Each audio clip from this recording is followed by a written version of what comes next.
today? Hello, Enrique. Hi, Peter. Why what today? Are you a bit tired already or what? No. It's just a lot of things happening in the construction industry. I just came up from the one of the conferences about the construction, and they saying still that we are just still late. So that's Good, trending news, breaking news, sorry. Breaking news, we are late. not a Well, big we thing. It's pretty. After 2 years when we're working on this project, I'm still saying, my God, is he still the last on in the crowd? Not good, not good. well, welcome to the BIM Cafe, Peter. How you're fine? We have a very good guest for relating with this topic because he's running a magazine where he showed the latest trends and how to probably push this digitalization moving forward. So probably someone very insightful for us to learn about where are the steps we need to take faster to get out of the queue of the innovation in the industry. Maybe we'll finally find the answers for our crucial questions, how we can put faster beam into the play, where we can find the money, and how we can just convince the world to move with us. I don't know. Let's try to see. Who is the guest then? Please again, so let's welcome him on board. Martyn Day. Welcome to the BIM Cafe, Martyn. Hello, Hello. hola. Hello, hello. How are you, man? Thank you so much for Good. being with us. No worries. Thank you for inviting me in. You're my first podcast ever. Oh, serious? No worries. This is something which is pretty interesting. We can tell you the story about it. So, but Enrique just put our logo on the top to make sure that the people can subscribe when we will be talking. Our first podcast, we even deleted from the network because we didn't want just people to listen to anymore. That was just disastrous, right? But right now it's going smoothly. We know where to click, we know where to show, this kind of stuff. So don't worry, we will just help you going through. That's good. I need helping. Yeah. When I normally write something, I have this horrible ability to just keep writing. It's much easier for me to write a 3,000 word article than a 300 word article. So if you want to interrupt and just say shut up, okay, next topic, please feel free. We will do this in the more convenient way. But I think we will try to discuss it. I think that will be good. Fantastic. Well, Martyn, again, thank you from both of us to come to the BIM Cafe. We're going to share here on the screen the interview structure we have prepared for today. As I said, many people, it's always a well-known figure on the industry, Martyn, and many of our viewers probably heard or read something about his work. We're going to quickly go through the latest trend related with the stuff you publish on the AC magazine, and your insights about where the industry going moving forward with the latest AI, virtual reality, augmented reality, and all those things that just seems more and more complicated, but actually we kind of hope that they bring us forward, as we were discussing before, right? So first of all, I give you the floor. Let me just put a bit lower the music so we can hear you well, and introduce yourself to our viewers. So I'm Martyn Day. I've been writing about CAD for 30 plus years. I studied engineering, so I kind of understand mechanical CAD, but all my friends in college were architects, and I fell in love with architecture, and I helped them with all their degree courses by doing a lot of the modeling and some of the modeling, and introducing them to computer-aided design, I guess. But it was a time in the 80s where if you used a computer, they marked you down in architectural degrees. So it didn't quite work out very well to start with. And then sort of I accidentally got into writing about it because I was fascinated by the technology. Roll forward about 17 years ago, I set up a company which had two magazines. One is called Develop 3D. It looks at product design and engineering. And the other one was AEC Magazine. AEC Magazine was essentially the first magazine to cover BIM. What we'd seen is in the mechanical CAD world, everyone had gone from 2D to very expensive 3D to very low cost 3D modeling. And then they started to really take over the entire market. And we thought that in the architecture and construction world, that was going to happen. So we started AEC Magazine specifically to try and promote BIM and to try and get people into 3D modeling and to change the market. It took a lot longer than we thought. I think it was 10 years before there was kind of serious traction around BIM in the marketplace. but it got there, and here we are over 20 years on, and we kind of feel that BIM, as the utopia that was sold 20 years ago, hasn't necessarily lived up to the velocity of development that we'd hoped. And so 2 years ago, we made a decision to just look at different products, different companies, new technologies that would try and deliver a fresh boost to performance and velocity. And so that's taken us on quite a journey, really, in terms of the magazine. It was all culminating. It's probably from 2017 onwards the dissatisfaction with the software market as it was, and now we're in a space where I'm running a show in London on the 21st and 20th and 21st of June, and I've got at least 7 or 8 of the top new startups going to be there all in a row. And so you can see this kind of evolution from BIM old workflows to how it could work in the future. Completely. And just before we'll jump to BIM, I just ask my favorites chats AI, and this is not Chat GPT, by the way. Sorry, just to not. Yeah. I know. I'm using one of the different services, and I asked the question: can you tell me one story about Martyn Day, who will be just making the news? And the chat telling me, ask him about the difficult questions to CAD, what he was asking to the CAD software company CEO. And he is also well known for carrying 17 different tech devices in his backpack. That's hilarious. That's Ralph Grabowski. So that's something that he started years ago, and that's now going to be in the ether. Every AI object is going to have every AI brain is going to have that information at hand. I guess I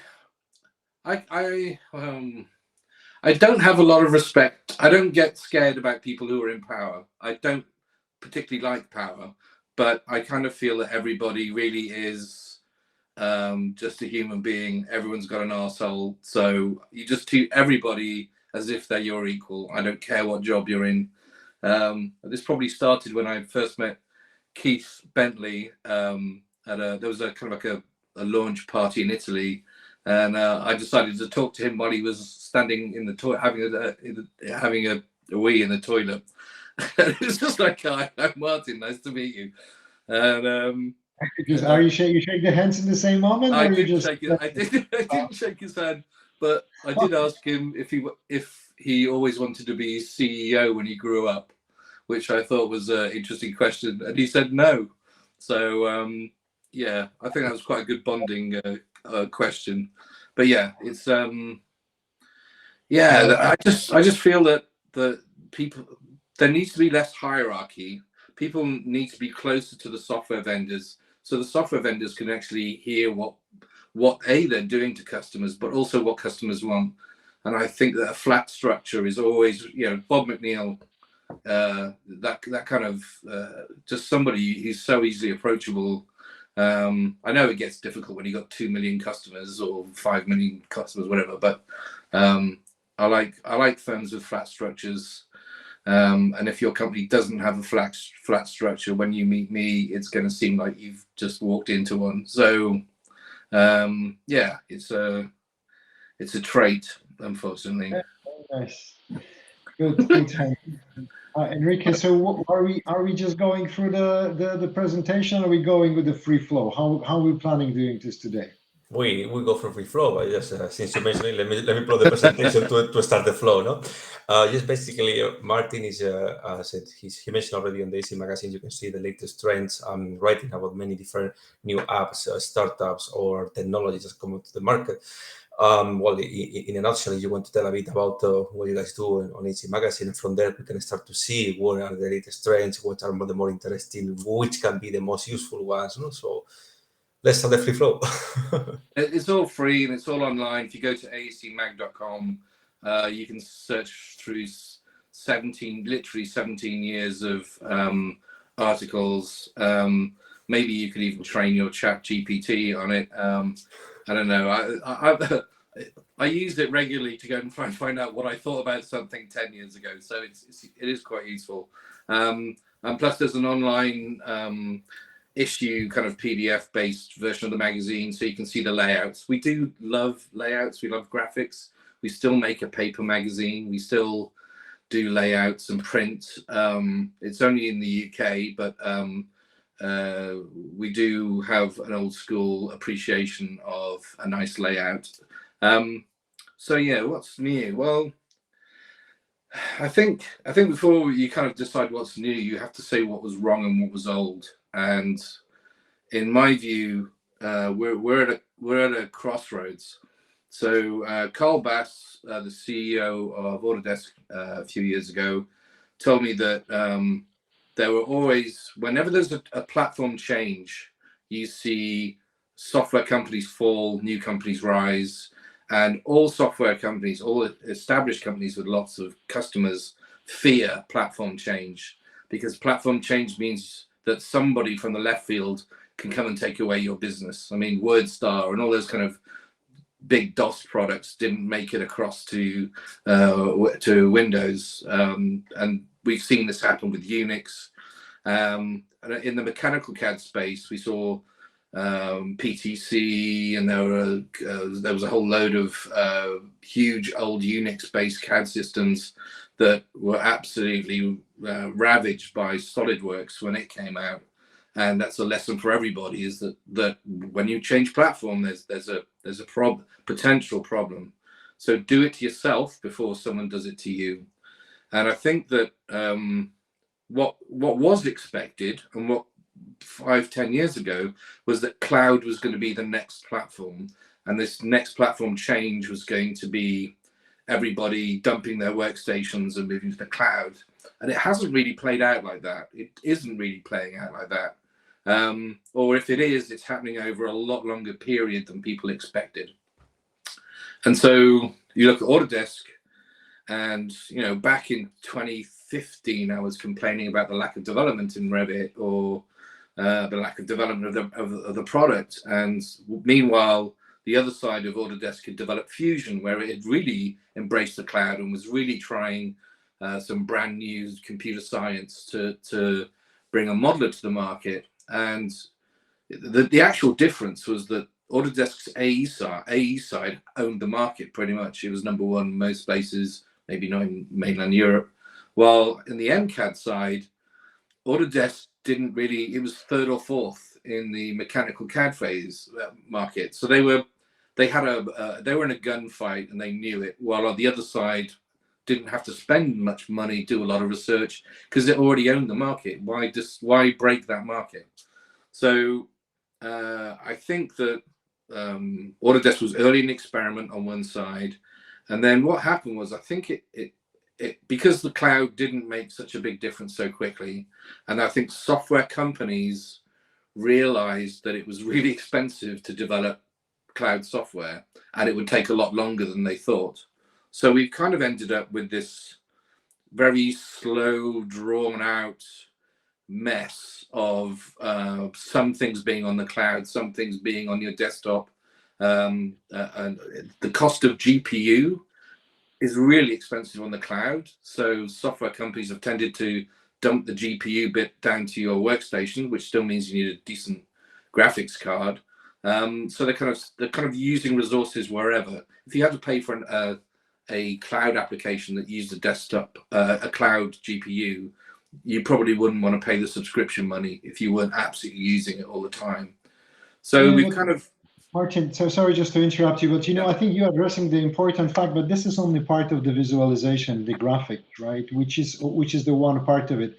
So let me just step back for what you said. Can we make the hypothesis that the because of the laziness of the software companies, the BIM have not really went as fast as it should, or okay, you're bringing me back on. So the reality is that the Revit, which is obviously the majority player, didn't feel the need to get there. And I think internally at Autodesk, I might be wrong about this, is my analysis, is that they were waiting for the MCAD division to go ahead and charge forth, prove the way. And once that technology had been worked out, then they could do that to Revit. So they were waiting for this technology to be developed so they could then know how to move forward. But because it took longer and Fusion didn't, it kind of bounced off the surface of SolidWorks, and the technology took longer. I think the decision to maybe rewrite Revit, which might have been thought about maybe 12 years ago, 10 years ago, who knows, was put off until the other technology matured. And then what ended up was just you stretched out this product for so long in its life. I mean, Carl Bass told me, he said, if a software product is older than 10 years, it needs rewriting. And that was that was somebody who was in charge of Autodesk. So there's a lifespan because there are compiler changes, there's platform changes, there's processor changes, there's graphics card changes, there's use changes, there's workflow changes. Changes built into our world, and in software, you have to expect that there are fundamental changes which will make the software that you use old and not necessarily the best anymore. And so when Anagnos got the job, the first thing I said to him was, you've got a value problem. You're charging people a lot of money for Revit and the Autodesk suite when people aren't feeling the value anymore because it's not being developed. And he said, give me a year. And then 3 years later, nothing had changed. In fact, there was less software development of the architectural products because they'd gone completely into construction. And so, not to talk about Autodesk all the time, but this kind of sets the scene in terms of the next thing that happened was the open letter. So the open letter from the UK, which was originally started by Big and Foster and Partners in a European context, and then we ended up with a Norwegian, not Norwegian, it was a Nordics letter 2 years after the original letter, still complaining about the same things. So I kind of felt that Autodesk had perhaps given the market opportunity to find another BIM tool. And my first idea was it was going to be a faster horse. It'll be Revit, but modernized with a few bells and whistles. And I found a few of them.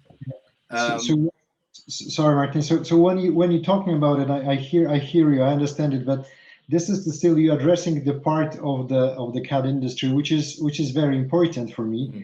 But when I look at the whole transformation, I would like to really look at from the I know it's very modern right now, the holistic way. So really just going from also the data parts, all of the suppliers, the integration, all of these things, I think CAD, it makes a lot of sense. It helps you to visualize it, make it sure that you can do the design faster, easier, blah, and whatever, using the plugins, you putting the data into it.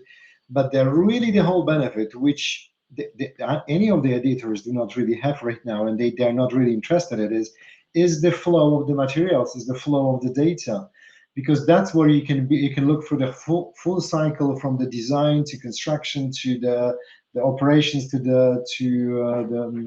So this is where it was fundamentally wrong, but also a greedy idea to create one product to rule them all, one file format to include all the information in.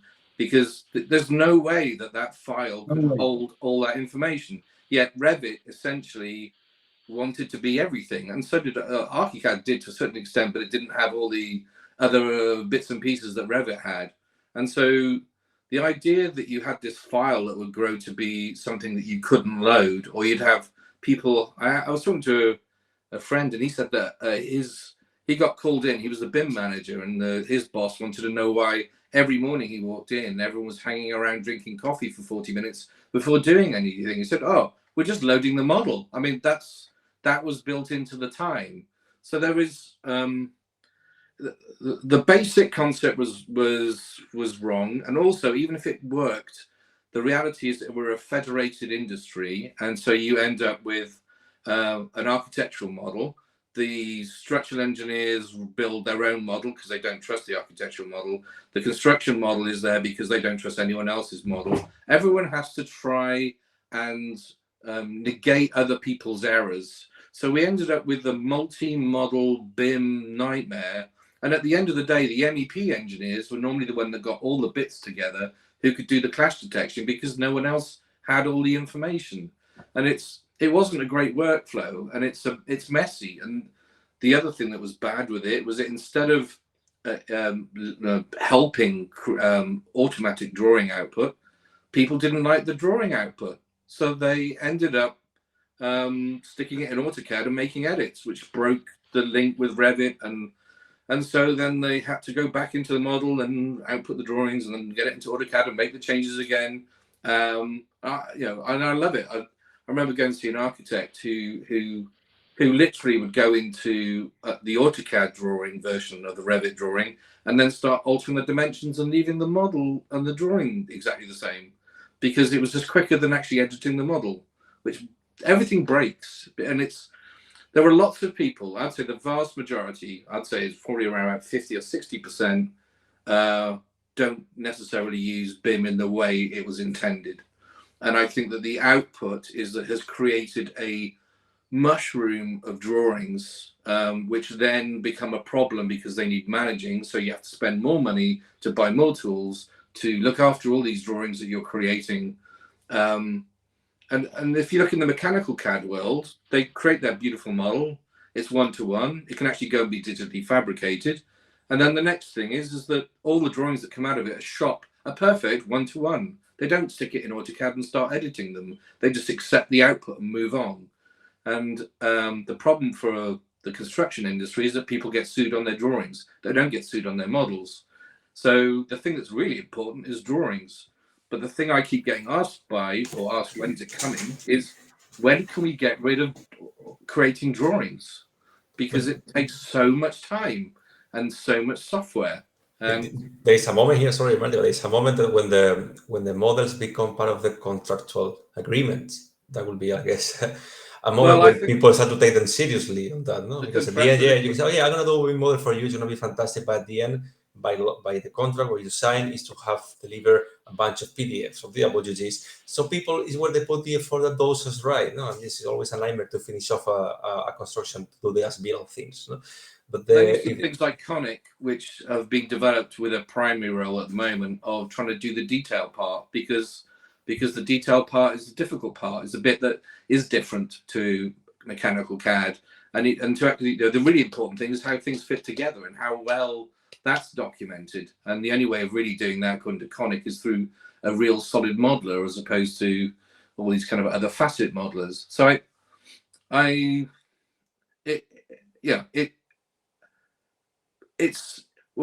so there are all these problems. It's not as straightforward. There are benefits. If you're building rectangles, if you're making small models, if you're designing MEP heaven, which is kind of server centers, BIM is in its current format fits that really well. But if you're Foster and Partners or big, you have real trouble defining your geometry. You have to do your geometry in something else. So if you think of the world as a triangle, and the people at the top, they're not always starting their designs and their models in Rhino. And the geometry is sacred, not the BIM model. The BIM model is a way of producing drawings for contractual obligations. And so they want to try and keep it in Rhino for as long as humanly possible before they just dump it out to try and create drawings.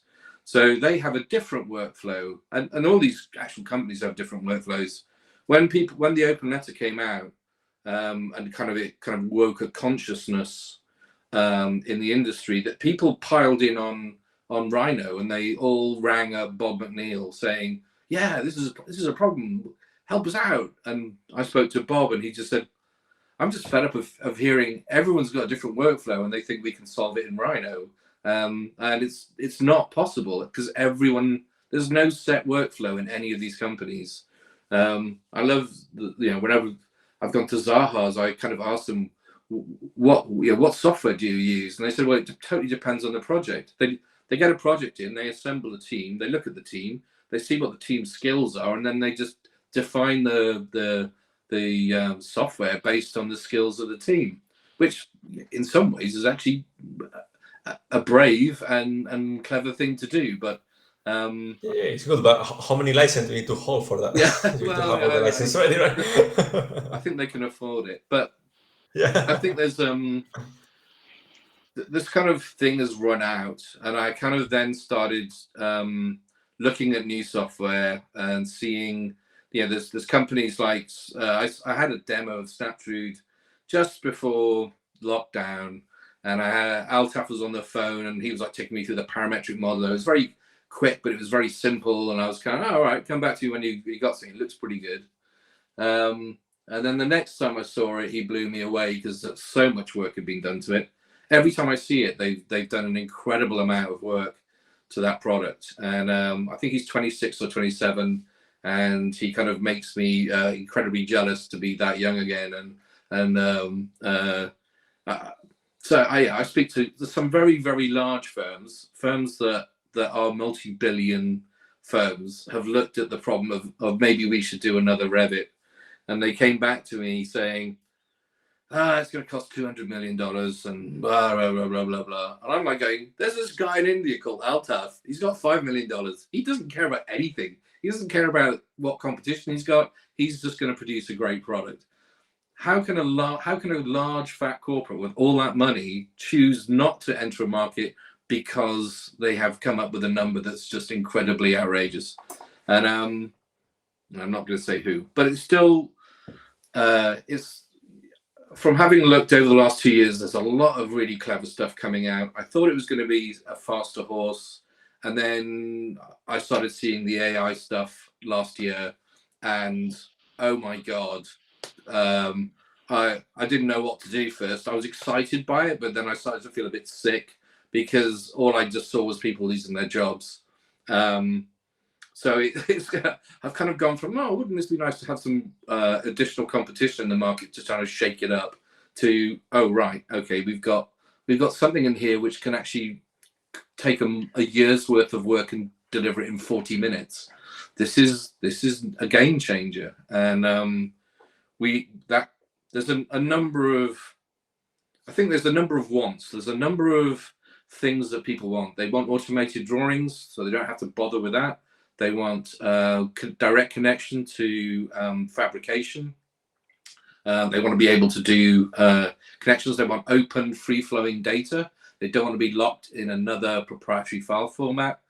They want to work together better. So they want to collaborate, but they want to collaborate on their own terms and in a free and easy manner.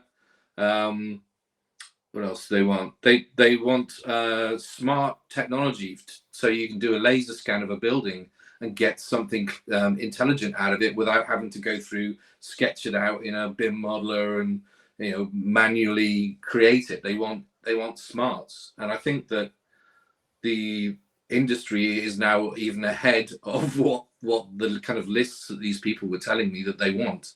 I saw someone gave me a demo, and they'd only give it to me at the end of the evening when I was drunk, and it was in a 3D space. You drew a rectangle, you offset the rectangle. In the first rectangle in polylines, you just drew some internal spaces. You vaguely in 3D pinpointed some rectangles for windows, and you pressed a button. And at the other end came a full BIM model of an offsite fabrication unit with all the fabricated drawings. And that was automated. And then any changes you wanted to do either to the sketch or to the model would then update all the rest of them. And then obviously the other one was swap, which was create a sketch. You don't have to put you don't have to put anything in it. It's just a sketch. No windows, no doors. You just tell it that's a corridor, that's a kitchen, that's a bedroom, that's a living room.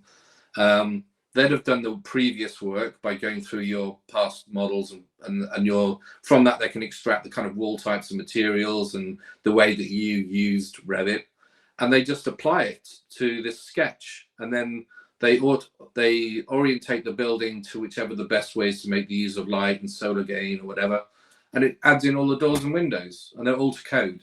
but it does that in 40 minutes while you're out at lunch with the client, and then you come back. Now, admittedly, it's pretty rectilinear. It's going to be kind of like socialist Eastern Bloc heaven at the moment, but this is really showing you what AI can do. And I think, people are having trouble recruiting people today because we don't have enough staff, enough trained people. There are too many projects. That will last for a certain period of time. But then once you have this incredibly huge productivity benefit coming through, then you have to start asking yourself, what's that going to do? There are companies that employ entire brigades of people to do 2D documentation. And if 2D documentation becomes automated, let's say to 80% even, that's a huge reduction in the requirement for them. If the modeling side is to 80%, that's a lot of the very skilled user base that maybe don't need to be there anymore. I find that quite scary, and it'll also change the software market. I had a conversation with a large BIM software developer, and I said, God, there's a lot of AI stuff coming through. I'm very shocked how quickly it's hitting the market. And the guy said, yeah, it's coming, and it's coming really fast.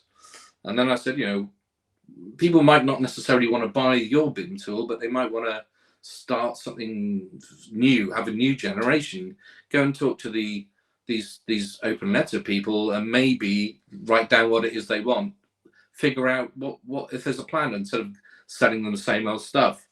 And they said, oh, we're a volume player. We can't, the top 150, 100 players, that's not a good market to be in. And then I was kind of like, well, what we just said about AI and what you just said now about being a volume player, in 10 years' time, if AI is doing the drawings and it's doing the detail modeling, architects are mainly playing at the front end. They're doing the sketching. How many copies of these BIM tools are there going to be on people's desktops in 10 years' time? It's just going to be different. It's going to be a different mix. Sorry, Martin. It's a very good point. I think it's a very good question what you're asking, and the evolution of the market. But still, I hear what you're saying about AI. I hear it that it can just reduce the number of people, etc., etc. That's normal stuff, okay? And we are going through this. I will not be scared. This is the evolution, and we are just a human species which we know how to handle the evolution. We don't know how to handle climate, but we know how to handle evolution. I think there is a fundamental change with AI.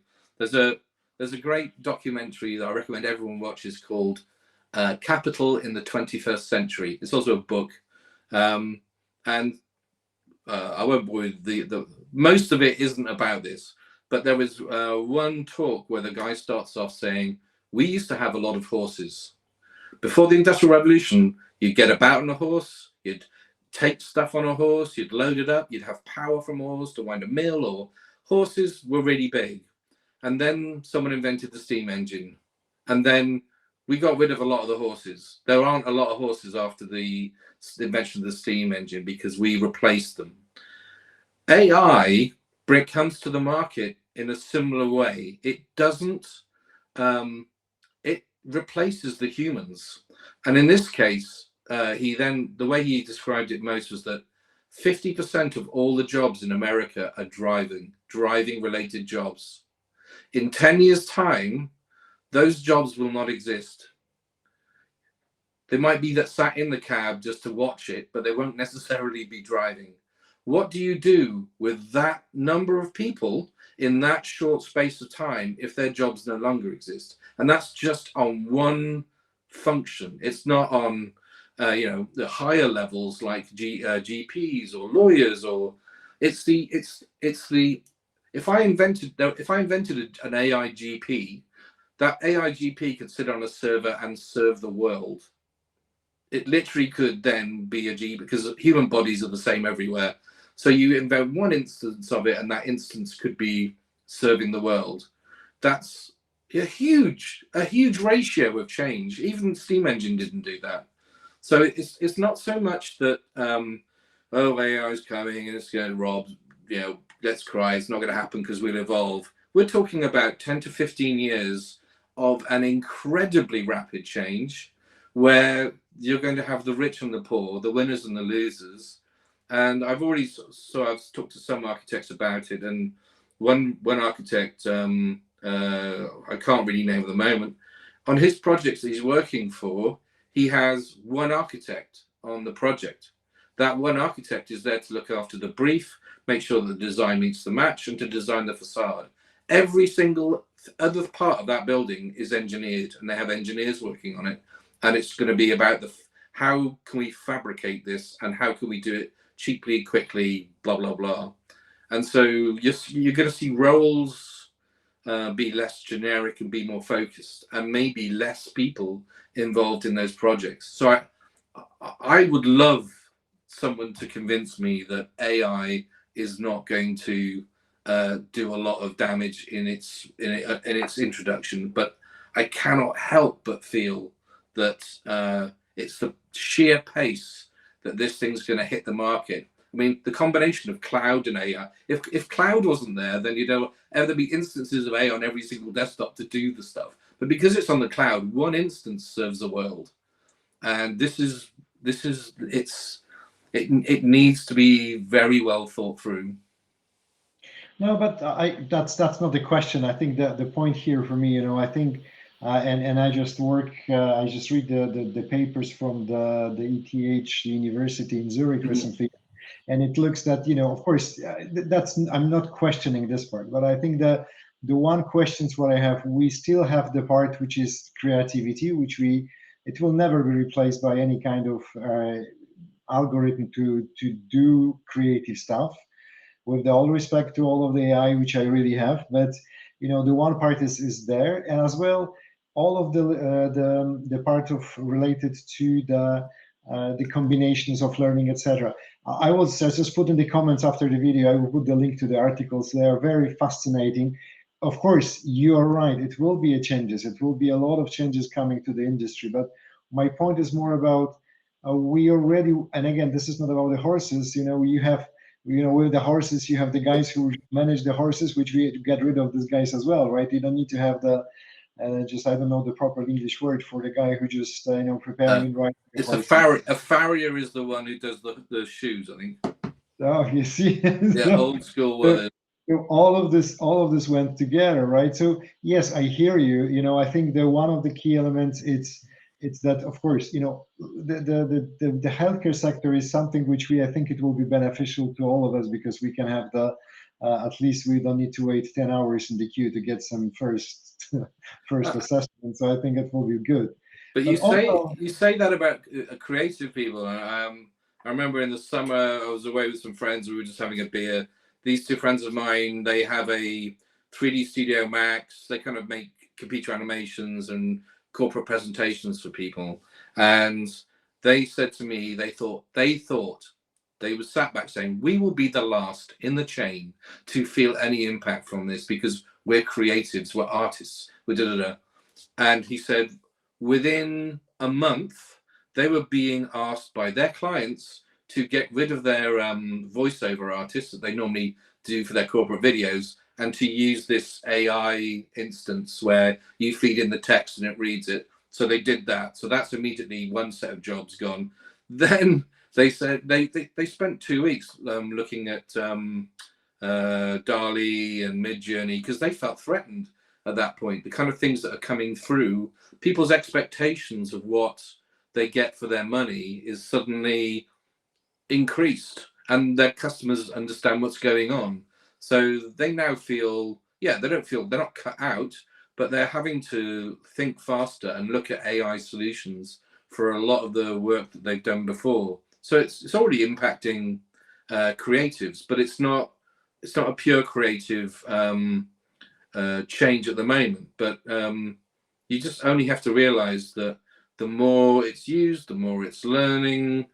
But look how many different forms of building there are. I mean, the more rectilinear the building, the more average the building, the more standard, then that's AI bread and butter. Yeah, but eventually will learn, and it can be creative, right? Like bringing it to the construction industry, there's always, and any industry as well, we always have a different eye if you put a critical human there, no? Because human brain can be more unpredictable. It's not based on data. So I don't think everything will disappear. Yet maybe it's true that from 5 engineers and 2 architects, we're going to end up with 1 architect, 1 engineer, for example, maybe. But it always going to be a need to be, we need to fight to be that. Well, right? And well, not to be out of job. so I agree that I'm not running out human creativity. I mean, that's my synthesizer there. I love playing music. I'd hate it for all to be AI driven, but I think there's the one thing that we love is complexity and detail, and we've kind of expunged that from a lot of our designs because it's risk and cost, and we just don't do that. And then you look at some of the parametric stuff which is being done, and it's beautiful. And if you look at Zaha Hadid's work, it's beautiful, lovely sculpted surfaces.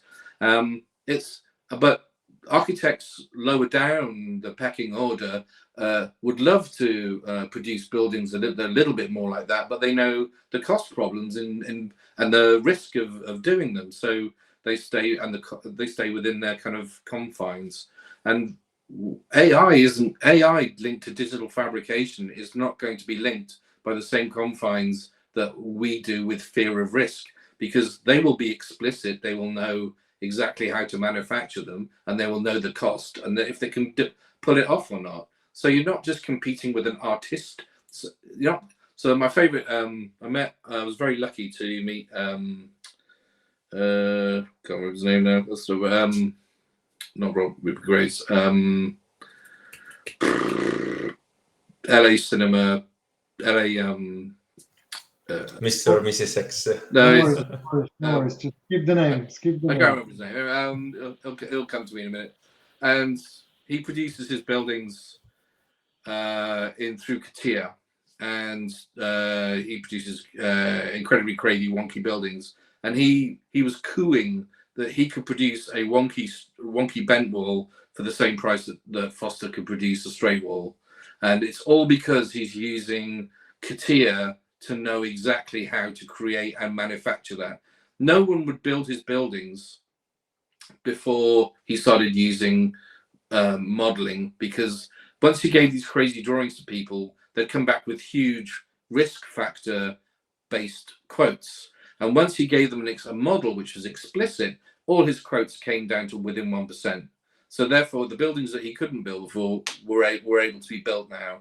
And so that's another thing, is that the AI isn't just going to be creative. It's going to be exceptionally knowledgeable about the structural and the cost of doing that, and the production of it, and the sequencing of it.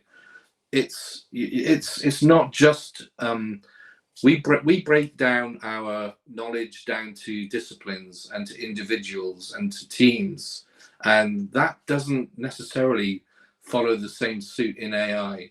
So I think it's a combination. You're competing against a combination. You're not competing against architect AI versus architect human. It's a lot more imbalanced than that. Well, yeah, I'm talking 10, 15, 20 years out, but I think we're going to see some beautiful buildings that will be built on time, to schedule, on cost, and humans will still have a role in it. But I think that there is going to be fewer of us in that process. So basically, the AI is going to bring into place the utopia that BIM couldn't. Well, that's the other thing. Yeah, the BIM utopia. Well, where does that go? Christ knows. But in the shorter term, what I'm seeing is, so I was talking a little bit about the move from desktop to cloud, and cloud is coming, and cloud is there, but it's only there in part. But what the actual platform change isn't going to be the cloud, it's going to be the data structure. And so what I'm seeing is a movement towards from files to data, databases, data lakes, whatever you want to call it. And that's a totally different, that's probably more impactful than the actual move to a cloud as per se. So at the moment, all these systems are just caching files left, right, and center. You're lobbing files onto a server. They're being cached locally, and they're all being updated behind the scenes. And hopefully, you're limiting the kind of downtime and speed of problems of shunting all this huge information around. But if you look at what Autodesk is launching in May, the first iteration of Forma, the first part of their future vision, and that's all based on a unified database. So this unified database is a way of getting around the Tower of Babel that we've been working in. So instead of having files from Revit, files from Fusion, files from Inventor and ArchiCAD and whatever, everything's going to be stored in a database which is geolocated, so all spatially located, so all the information. Another term for it is ECS, which I think is an entity component system. So at the same time as getting rid of files and going incredibly huge, we're also going to be dealing with data sets that are down to one component. So it might be a lintel, it might be a wall, it might be a nut, it might be a bolt, and you will get, whoever you are and whatever discipline you are, you will get the right information sent to you from that data lake. And so things are going to speed up dramatically because you don't have to load up all this crap. You just load up what you need. Yeah. And the rest of it is going to be kind of there for spatial information. And I feel that probably the technology that's going to be doing that is something like USD. So you're going to be, you might think you're in something called Revit or whatever Autodesk call it, but whatever the new generation is, and you might think that you have BIM information in front of you beyond, but the reality will be that this is just geometry for reference. If you click on it, it'll stream you the BIM information associated to that. But things are going to get a lot more fluid and faster, and it means that so some of the work that Greg Schleusner's been doing at HOK. So the idea there is it's kind of similar to Speckle, where you stick a kind of little plug-in onto whatever software you're using, whether it be Revit or ArchiCAD or whatever. And every time you model something, that component is sent up to the data lake. So you're modeling a wall, that wall will then go up into the data lake, and then you put in a door, that door will then be sent up into the data lake. So you end up with components, individual components streaming. So you never have this huge amount of information. But then on the other side, so you're collaborating with another architect who's using ArchiCAD. They can also be receiving the IFC information, because at the moment this kind of little bit of component is an IFC file or a load of IFC files. Then that's what's streaming into your BIM system. Okay. So you could end up with the way I like to look at it is it's almost as if data becomes like HTML, and BIM and other kind of AEC tools become like browsers. And so you end up with data flowing, but because the browsers are all speaking the same language, then whatever you sit in, you're going to get to see it. And this will be such a huge change for the market to be able to not be data wrangling or hanging around with trying to work out what the biggest error with IFC is. Always someone goes IFC out. They don't even filter the information. They have no understanding of it. They just send the file, and they just bombard people with information they don't need. The instance that Greg showed me was that a structural engineer could subscribe to certain elements from the architect's data lake. And if those components change from the architect, then the structural engineer gets notified, and then he can update the components that he subscribed to. And so, yes, there is still going to be a architect's BIM model level data lake. There will be a structural BIM level data lake, but people can subscribe to individual objects and send data around. And he's got other interesting things about adding history to that, so you know how that individual component has changed through the life of the in the data lake. But Martyn, just I hear all of you what you're saying, but I think sorry for challenging you with this one. If you have size of the BTP, well, the construction company in UK, a size of the 10 people, how you wish that if these people will even start using this technology? It's just I think I hear what you're saying. I'm just the technologist. I love it, but I think it's impossible. I think it's more than possible, because how are people in a practice of 10 people using BIM 360, or they're using cloud document management tools already, and the idea with Greg's building this thing out of open components. So I'm not too sure on he's coming to Next Build to talk about where he's at the moment, but the idea is it's not expensive. This is all built from existing open standards with open technology. So it's not going to be serving a company that has shareholders that want money. And so the idea is you end up with tools that are very reasonable and offer very powerful collaboration tools. And even if you're a 10-person architecture firm, you'll still have to work with a structural engineer. You still have to work with planning. You still have to work with other people, federated databases, federated data. So, and it also is I was talking to Jens from Big, and he said that IFC in Europe is huge. Openness is huge. In America, Jen said that his BIM manager in New York has never ever output an IFC file in his life, and this is because they don't need IFC standards, because they're all using RVT files. So, and that's not a bad thing, because it means that they're probably less complaining about. They're probably more complaining about the individual versions of Revit and having to make sure everybody's on the same one on a model than anything else. But here in Europe, I kind of like the fact we've taken the hard road, and we've tried to take IFC and push it forward and use it as an open standard. And I think that was going to play out into the next generation of tools. USD, unfortunately, Pixar don't seem to be listening very hard to even Autodesk or other players in the market to try and add relevant schema information to USD to make it super useful to us. It's kind of useful, but it really could do with some extra information for our industry.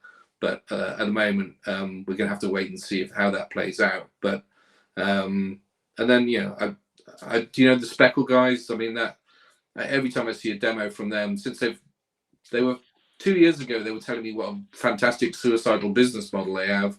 Somehow in 2 years, they've managed to meet some VCs crazy enough to give them some money. And now you see the software that they demonstrate on LinkedIn and it's pretty clever stuff. I mean, some of this is what Greg Schleusner was looking at doing, but the idea that you can have your Revit model, press a button, and then the thing appears in Blender BIM or Blender is amazing. And I kind of think that openness and data flowing like that's what we should expect, and that's what I do think we're going to get.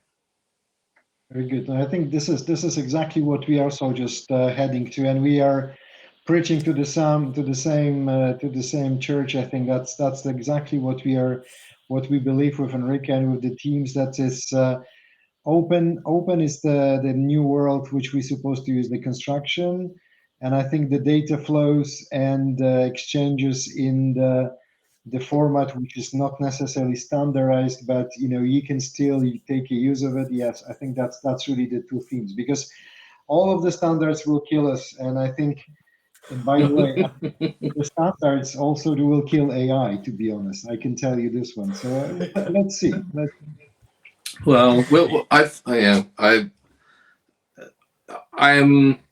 I'm kind of heartened by some of the advances that have happened with Building Smart and ISC, considering where they were 5 years ago. And I think that there is a strong reliance or belief that is the way forward. I think the IFC file format has to change continually, and I think there are more changes that need to come. Of course. And a lot of the work that Greg Schleusner is doing is being fed back into Building Smart.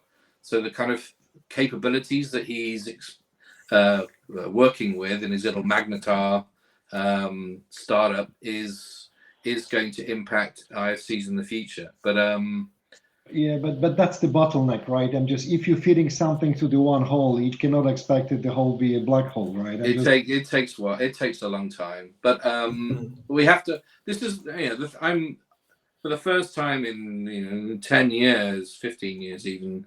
I really do feel excited about what's happening in this space and what's being developed. And even with relatively small amounts of money invested, I'm seeing some really, really interesting technology, more than I've ever seen in the last 15 years combined.